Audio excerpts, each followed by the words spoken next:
What is good, Ninja? OJ over here from PlayerEssence, and welcome to the PE, Nintendo Switch, and gaming news video. Today we have some awesome information for you, so let's go ahead and get right into it. So, League of Evil has been confirmed for the Nintendo Switch. According to the developer, they will be releasing the game. There's just no timetable at this point. So let's go ahead and go over what League of Evil is all about. So League of Evil is an action game where you, as a bionic super agent, take on the mission to defeat the League of Evil. Use your acrobatic skills to punch your way through levels filled with deadly traps and defeat your enemies. The world is counting on you. So right now you can actually purchase League of Evil on Steam. It is $4.99, so expect it to be more of the budget price game. Obviously, looking at it, old school retro style game that you can play, but it does seem like it's fun, and so far based on some of the reviews here, it seems like people do like it on Steam. So if you want to check out League of Evil, you can purchase it on Steam. I'll actually have a trailer as well, some gameplay footage of it. Let me know what you guys think about this game in the comment section below. Now moving on to the next article here. Infinite Mini Golf has also been confirmed for the Nintendo Switch. So this game is right now on early access as far as Steam goes. So it might be a little bit of time before we see it on the Nintendo Switch, but it should make a 2017 release. So according to the Steam page here, Infinite Mini Golf lets you explore thousands of holes created by the community, set new world records, participate in multiplayer competitions, customize your character with unlockable clothes and accessories, or create your own courses. The possibilities are endless in Infinite Mini Golf, and they've got a lot of positive reviews as well. There's only 10 so far, but it is positive overall, and like I said, it is an early access game. And for those who don't know, early access is basically like a beta or whatever. The game is out there, you can purchase it, but it's still not 100% complete. And when you purchase the game from them, you can actually let them know, like, hey, this isn't working well, this isn't doing this. Like, you can let them know, and then they can fix it for the full final release. So it's in Steam early access right at this point. It's $14.99 for the game, so not too bad. The graphics look pretty good. It's made by Zen Studios. They did a lot of the pinball stuff that you see out there from the licensed pinball games that were on Wii U. I think some of them were on Wii U. Great graphics, and this minigame golf, especially for an independent title, definitely looks really good. It looks as good as Hot Shots Golf. Some of the features that they say that are on here are, of course, single player, you have multiplayer, online multiplayer, local multiplayer, shared split screen. So there's achievements, well, Steam achievements, full controller support, Steam trading cards, Steam Cloud, Steam leaderboards, and includes a level editor like they talked about in there. So a lot of features there. We'll see what makes it over for the Nintendo Switch version, but it does seem like a fully featured game, and it looks pretty good so far from what people are saying. Alright, and moving on to the next bit of news. Bravely Second has topped 700,000 units worldwide in sales, Square Enix has announced. So let's go ahead and get into the article here. Total sales for Bravely Second and Lair have topped 700,000 units worldwide, Square Enix has announced. And here's what they had to say. It's been 2 years since Bravely Second was released, the official Bravely series Twitter account said. As a matter of fact, we learned recently that 700,000 units were sold worldwide,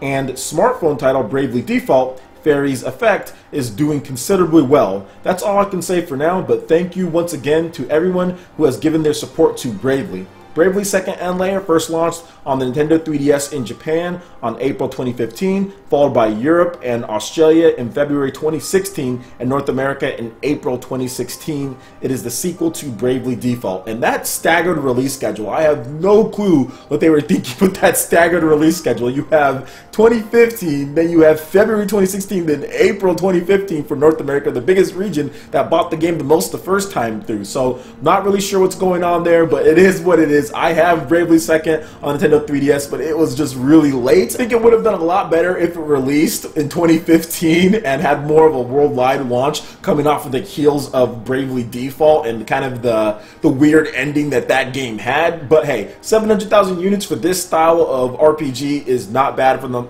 on the Nintendo 3DS, and I'm hoping and I'm praying and I'm crossing my fingers that we see a Bravely Third or another Bravely game on the Nintendo Switch. I think it's time with the franchise and just basically how it looks. It's time to make the jump to HD. It's time to make it look even better, because Bravely Default has one of the most solid turn-based RPG systems I have seen in games, period. Hands down, I'm not even exaggerating. The Bravely Default system is really good. The class bases, all of that is great. Modified from Final Fantasy, put in a little bit of their own touch in there. It's really nice, and it plays so well on the 3DS. For the most part, you can play the game with just one hand, really controlling everything from that left side. So I do feel that Bravely Default needs to come back, but it needs to come back in a big way. And I think this game, since it is normally a portable game, could do really well on the Switch. But let's see what happens. Let's cross our fingers and hope Square Enix and Silicon Studio, which is officially supporting the Nintendo Switch, can bring something out for the system. Alright, and moving on to the next article here. Bayonetta for PC has been updated with a teaser for Vanquish. So is Platinum Games' third-person shooter coming to the PC? It definitely seems like it. So Sega released a 22GB update for the recently launched PC version of Bayonetta today.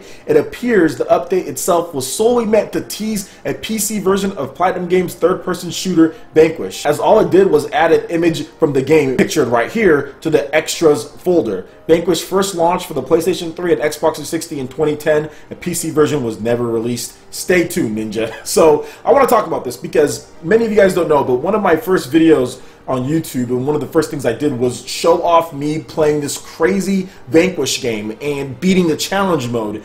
And I played this challenge mode on Vanquish for 15 hours straight over the course of 3 days. So 15-hour blocks, had to go to work, do stuff, then come back. Another 15-hour block for 3 days straight.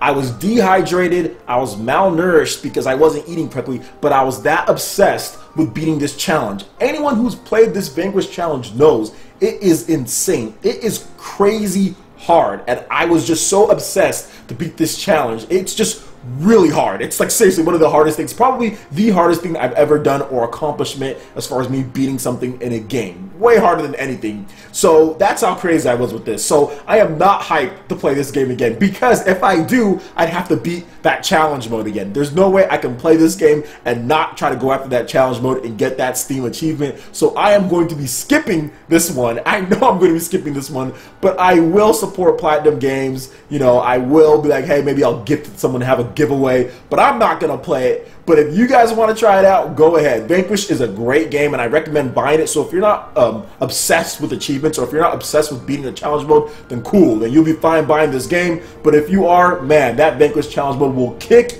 your butt. And Vanquish to me is one of Platinum Games' best titles that they've ever released. It is very good. There's some things that I would have liked them to tweak. I would have liked to see more upgrades that stay with you. I would have liked to see more customizable pieces and things like that, but I understand why it's not in the game. It's more of an arcade action style third-person shooter, but it's one of the most stylish third-person shooters that I have ever seen. And the story is kind of whack, and the characters are kind of weird and dumb, but at the same time, the gameplay is so solid, it's so smooth, and it's going to be in 60 frames per second this time. Remember, the original release was 30 frames per second, so having it in 60 and probably 4K might be enough for me to just check it out. But man, I'm probably gonna have to beat that freaking challenge mode again if I do. But let me know what you guys think, and have any of you guys beat that challenge mode? I would love to see what you guys have to say, and if you have a video on you beating it, that would even be better. I would love to showcase some of the different players' talents, but like I said, it is really hard, and that game came out a little bit ago. We're going on 7 years at this point, so let me know about all that in the comment section below. Alright now, and Bayonetta fans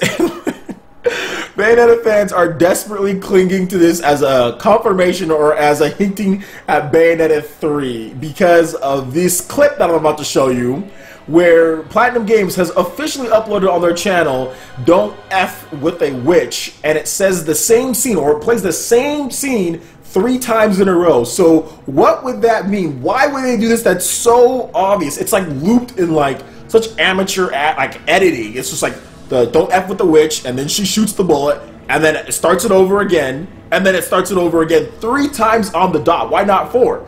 Why not 5? Why not only 2? Why 3? So that has led many people to believe that Platinum Games is making Bayonetta 3. And here's the thing, guys. Look, we know that Platinum Games, they have, right, they're supporting Nintendo Switch, right? Nintendo funded Bayonetta 2. That game was basically dead because Sega didn't want to fund it themselves. Microsoft and Sony probably didn't want to fund it. So this game was dead. Nintendo came in, swooped in, saved the day, got this game on the Wii U, and it did okay. For what the game is, it did okay. It came with Bayonetta 1 with the first print runs. Is Bayonetta 3 a possibility? Of course it is. Does this say that it is? Yeah, a lot of people would like to believe that, right? It seems ridiculous that Platinum Games would do this, unless they're just trolling us. Unless they're trolling us, I don't see why this wouldn't be some type of hint of Bayonetta 3. We know that they're developing on the Nintendo Switch. We know that for a fact because they were listed on Nintendo's big board of third-party developers for some of the people that are coming to the Nintendo Switch. So could this happen? Of course it can happen. Is this an indication of that? Maybe. Maybe not. Nobody really knows for sure. But what I do know is that I would like a Bayonetta 3. I would like an announcement at E3, and I think it's going to happen. We need to get this done. Let's get the hype going for Bayonetta 3 on the Nintendo Switch, being able to play this beautiful game, this beautiful engine, this system on the go and at home. I think Bayonetta 3 would have a great place on the Switch, and it would come at a time where the Switch is hot, there's momentum, whereas with Bayonetta 2, there was not momentum. It was getting some good games, don't get me wrong, but still, it was already looked at as a failure even at that point. People did not like the concept, and once again, the system didn't fit what they were trying to do with the game. The best way to play the game was not with the gamepad. The best way to play the game was with the Wii U Pro controller, whereas with the Switch, much more normal as far as playing it on a handheld right there, or putting the Joy-Cons together and playing it as a normal controller, or having a Pro controller to play on there. Some of the stuff that you could do with HD Rumble, think about that with Bayonetta's combat system, HD Rumble in there. This could be, seriously, a game changer when it comes to action games. So I would love to see Sega, Nintendo, Platinum. Let's get this done, Bayonetta 3. As for this clip, maybe it means something, maybe it doesn't. It's a reach for sure. It is definitely a reach, but I believe Bayonetta 3 is coming regardless of this whole clip thing. So that's my opinion on the matter. So let me know what you guys think in the comment section below. Alright guys, that wraps it up for this video here. Go ahead and hit that like button if you did like it. Let you know you guys want more content like this going forward in the future. And subscribe to PlayerEssence for the latest news, reviews, discussions, and more. Thank you so much for watching, and we'll catch you ninja for the next video. Peace!